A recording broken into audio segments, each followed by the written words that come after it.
NCERT की पाठ्य पुस्तक के सेकंड चैप्टर स्थिर विद्युत विभव तथा धारिता का 9वां एग्जाम्पल देखिए कि चित्र में दर्शाए अनुसार 10 माइक्रोफैराड के 4 संधारित्रों के किसी नेटवर्क को 500 वोल्ट के स्रोत से संयोजित किया गया है। हमें पूछा है नेटवर्क की तुल्य धारिता क्या होगी, साथ में हमें पूछा है प्रत्येक संधारित्र पर आवेश ज्ञात कीजिए। विद्यार्थियों, जो डायग्राम हमें दे रखा है वो मैं आप लोगों के सामने रख देता हूँ। हमें 4 जो संधारित्र हैं वो इस तरीके से दे रखे हैं। एक 4 संधारित्रों का जाल है, इसमें से 3 जो संधारित्र हैं वो श्रेणी क्रम में जुड़े हुए हैं, चौथा संधारित्र उनके समांतर क्रम में संयोजित है। इस तरीके से हमें डायग्राम दे रखा है। यहाँ पर 500 वोल्ट का विभवांतर आरोपित किया गया है। ये संधारित्र C1, ये C2 और ये संधारित्र C3 और ये है संधारित्र C4। इस बिंदु को नाम दिया गया है A, इसे B, इसे C तथा इस बिंदु को नाम दिया गया है D। हमें पूछा है इस पूरे नेटवर्क की तुल्य धारिता क्या होगी। आप यहाँ पर देख रहे हैं कि C1, C2 तथा C3 और ये तीनों श्रेणी क्रम में संयोजित है तथा ये जो C4 है इनके समांतर क्रम में संयोजित है। तो यहाँ पर C1, C2, C3 और C4 चारों की जो धारिताएं हैं वो 10 माइक्रोफैराड हमें दे रखी है। तो विद्यार्थियों, यहाँ पर सबसे पहले जो A पार्ट है उसमें तुल्य धारिता पूछी है हमें।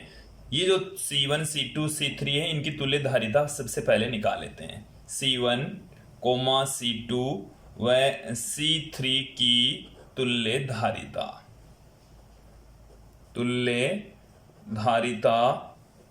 तो ये तीनों हैं श्रेणी क्रम में, और श्रेणी क्रम संयोजन के अंतर्गत जो तुल्य धारिता है वो अलग अलग संधारित्रों की धारिताओं के व्युत्क्रमों के योग के बराबर होती है। तो 1/C' बराबर है 1/C1 plus 1/C2 plus 1/C3।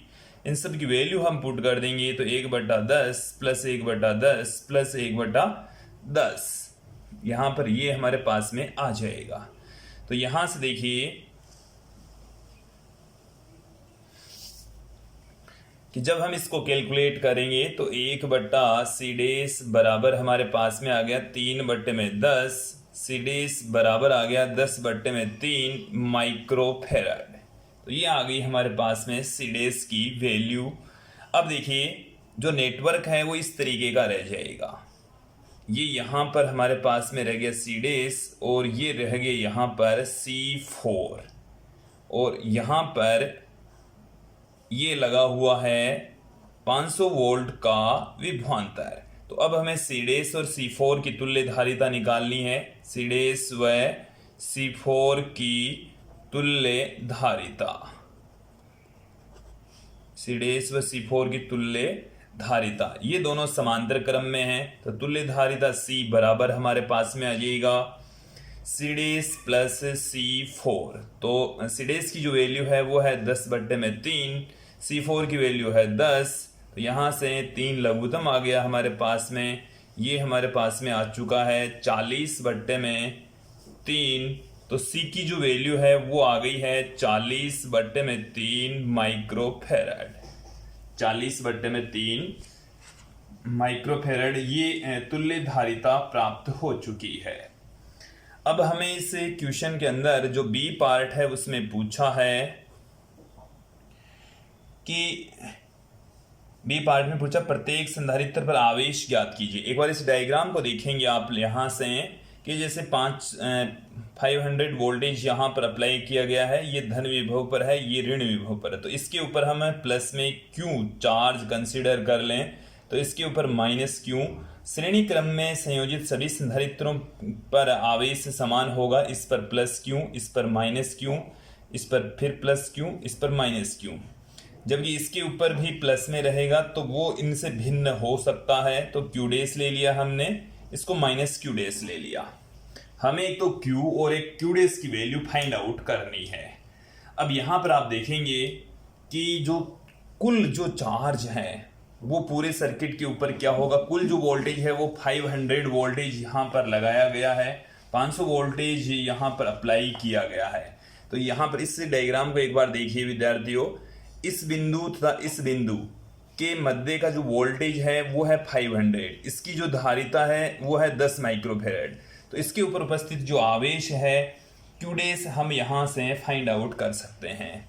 तो देखिए Q डैश, इसके ऊपर आवेश जो हमने लिया है वो Q डैश लिया है, तो Q डैश बराबर C इंटू V करेंगे। तो यहाँ पर C4 है और V का मान यहाँ पर 500, तो C4 की वैल्यू है 10 माइक्रोफेरेड, 10 गुणा 10 की घात -6, और V का मान हमें दे रखा है 500। तो Q डैश की जो वैल्यू है वो क्या निकल कर आ गई है हमारे पास में 10 की घात, यहाँ से देखिए 5 गुणा ये 10 की घात प्लस में 3, 10 की घात माइनस में 3 रह गई है, माइनस में 3, तो 5 गुणा 10 की घात -3 कूलाम हमारे पास में रह गई है। अब एक बार इस सर्किट को फिर से ध्यानपूर्वक देखिए कि सी डैश के ऊपर भी 500 वोल्टेज अप्लाई है, सी डैश पर भी कितना वोल्टेज लगा हुआ है 500 वोल्टेज लगा हुआ है। इसकी जो धारिता है वो है 10/3 माइक्रोफेरेड। तो इसकी धारिता हमें पता है, वोल्टेज हमें पता है, तो इसके सिरों पर जो विभवांतर है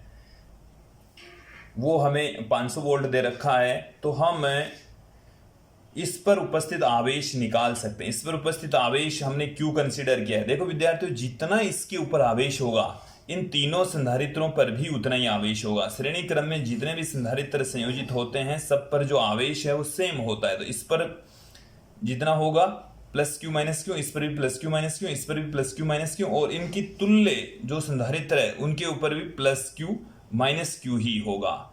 देन यहां से Q equal to C into कि ये जो Q है वो C1 C2 C3 इन तीनों के ऊपर चार्ज हैं, तो वो आ जाएगा हमारे पास में Q बराबर C इंटू V, और ये जो C की जगह यहाँ पर है C डैश, तो C डैश की जो वैल्यू है वो है 10/3, V का मान है 500। देन यहाँ से ये माइक्रोफेरेड में भी है, तो हमारे पास में 10 की घात -6 भी पड़ी है। इसकी हम कैलकुलेशन कर लेंगे तो हमारे पास में आवेश Q का मान प्राप्त हो जाएगा। तो यहाँ से देखिए इसमें जब भाग लगाएंगे तो 3.33 आ गया, 3.33 गुणा में 5, या हम 5 में ही भाग लगा दें तो ज़्यादा बेटर रहता। तो गुणा 5 गुणा 10 की घात यहाँ पर -6 और 2 यहाँ से कम हो जाएगी तो माइनस में 4 हमारे पास में रह गया। और जब इसको हम इससे मल्टीप्लाई कर दें तो कितना हमारे पास में आ जाएगा 5 6, ये हमारे पास में आ चुका है, गुणा 10 की घात -4 कूलाम, 10 की घात -4 कूलाम। तो ये होगा इन संधारित्रों पर उपस्थित आवेश। तो ये था 9वां एग्जाम्पल।